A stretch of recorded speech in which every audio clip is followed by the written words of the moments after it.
कार्तिक मास कथा का दूसरा अध्याय। ध्यान पूर्वक सुने। भगवान श्री कृष्ण आगे बोले, हे प्रिय, जब गुणवती को राक्षस द्वारा अपने पति एवं पिता के मारे जाने का समाचार मिला तो वह विलाप करने लगी। हाँ नाथ, हाँ पिता, मुझको त्याग कर तुम कहाँ चले गए? मैं अकेली स्त्री तुम्हारे बिना अब क्या करूं? अब मेरे भोजन वस्त्र आदि की व्यवस्था कौन करेगा? घर में प्रेम पूर्वक मेरा पालन पोषण कौन करेगा?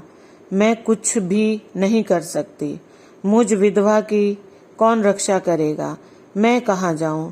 मेरे पास तो अब कोई ठिकाना भी नहीं रहा। इस प्रकार विलाप करते हुए गुणवती चक्कर खाकर धरती पर गिर पड़ी और बेहोश होकर बहुत देर बाद जब उसे होश आया तो वह पहले की ही भांति करुण विलाप करते हुए शोक सागर में डूब गई। कुछ समय के पश्चात जब वह संभली तो उसे ध्यान आया कि पिता और पति की मृत्यु के बाद मुझे उनकी क्रिया करनी चाहिए जिससे उनकी गति हो सके। इसलिए उसने अपने घर का सारा सामान बेच दिया और उसे प्राप्त धन से उसने अपने पिता एवं पति का श्राद्ध आदि कर्म किया। तत्पश्चात वह उसी नगर में रहते हुए 8 पैर भगवान विष्णु की भक्ति में लीन हो गई।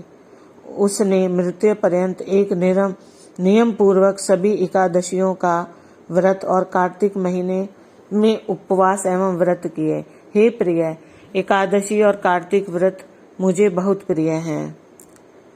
इनसे मुक्ति, पुत्र तथा संपत्ति प्राप्त होती है। कार्तिक मास में जब तुला राशि पर सूर्य आता है तब ब्रह्म मुहूर्त में उठकर स्नान करने व व्रत और उपवास करने वाले मनुष्य मुझे बहुत प्रिय हैं, क्योंकि यदि उन्हें पाप भी किए हो तो भी स्नान एवं व्रत के प्रभाव से उन्हें मोक्ष प्राप्त हो जाता है।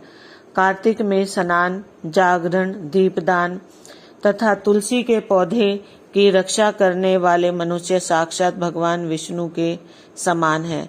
कार्तिक मास में मंदिर में झाड़ू लगाने वाले, स्वास्तिक बनाने वाले तथा भगवान विष्णु की पूजा करने वाले मनुष्य जन्म मरण के चक्कर से छुटकारा पा जाते हैं। यह सुनकर गुणवती भी प्रतिवर्ष श्रद्धा पूर्वक कार्तिक का व्रत और भगवान विष्णु की पूजा करने लगी। हे प्रिय, एक बार उसे ज्वर हो गया और वह बहुत कमजोर भी हो गई। फिर भी वह किसी प्रकार गंगा स्नान के लिए चली गई। गंगा तक तो वह पहुंच गई, परंतु शीत के कारण वह बुरी तरह से कांप रही थी। इस कारण वह शिथिल हो गई। तब मेरे दूत उसे मेरे धाम ले आए। तत्पश्चात ब्रह्मा आदि देवताओं की प्रार्थना पर जब मैंने कृष्ण का अवतार लिया तो मेरे गण भी मेरे साथ इस पृथ्वी पर आए, जो इस समय यादव हैं। तुम्हारे पिता पूर्व जन्म में देव शर्मा थे तो इस समय सत्राजीत हैं। पूर्व जन्म में चंद्र शर्मा जो तुम्हारा पति था वह डाकू है और देवी तुम ही वह गुणवती हो। कार्तिक व्रत के प्रभाव के कारण ही तू मेरी अर्धांगिनी हुई है। पूर्व जन्म में तुमने मेरे मंदिर के द्वार पर तुलसी का पौधा लगाया था। इस समय वह तेरे महलों के आंगन में कल्प वृक्ष के रूप में विद्यमान है। उस जन्म में जो तुमने दीपदान किया था उसी कारण तुम्हारी देह इतनी सुंदर और तुम्हारे घर में साक्षात लक्ष्मी का वास है। चूंकि तुमने पूर्व जन्म में अपने सभी व्रतों का फल प्रति स्वरूप विष्णु को अर्पित किया था, उसी के प्रभाव से इस जन्म में तुम मेरी प्रिय पत्नी हो। पूर्व जन्म में तुमने नियम पूर्वक जो कार्तिक मास का व्रत किया था उसी के कारण मेरा और तुम्हारा भी वियोग नहीं होगा। इस प्रकार कार्तिक मास के व्रत आदि करने वाले मनुष्य मुझे तुम्हारे समान प्रिय हैं।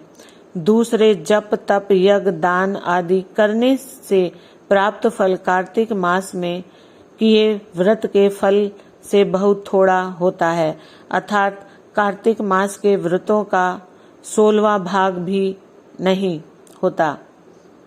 इस प्रकार सत्यभामा भगवान श्री कृष्ण के मुख से अपने पूर्व जन्म के पुण्य का प्रभाव सुनकर बहुत प्रसन्न हुई।